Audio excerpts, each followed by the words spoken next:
কাশির সাথে রক্ত যাচ্ছে কিন্তু চিকিৎসকের শরণাপন্ন হচ্ছে না কিংবা কোনো ধরনের চিকিৎসা পদ্ধতির আওতায় আসছেন না, পরবর্তী জীবনে আসলে কি কি সমস্যার সম্মুখীন তারা হবেন? হ্যাঁ, কাশির সাথে রক্ত গেলে, রক্ত যাওয়াটাকে আমি আশীর্বাদ হিসেবে মনে করি।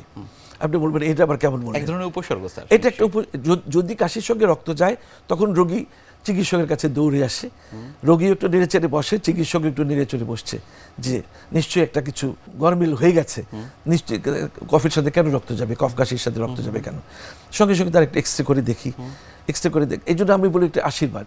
তার যক্ষা হয়েছে, যক্ষার চিকিৎসা দিয়ে দিই। ব্রঙ্কিকটিসিস হয়েছে, ব্রঙ্কিকটিসিসের জন্য অ্যানারোবিক মানে জীবাণুর উপর যে কাজ করে ক্লিন্ডামাইসিন থেকে শুরু করে অন্যান্য ওষুধগুলো বা অ্যান্টিফাঙ্গাল ড্রাগ তাকে দিই। তারপরে অনেক সময় ফাঙ্গাল লাং ডিজিজ হয়। আবার নিউমোনিয়াতেও কিন্তু একটা পর্যায়ে যখন রিজলিউশন হতে থাকে, ভালো হতে থাকে, তখন কিন্তু রাস্টিক কালার্ড মরিচার পড়ার মতো মানে কফ কাশির সঙ্গে মরিচা কালারের মতো যায়।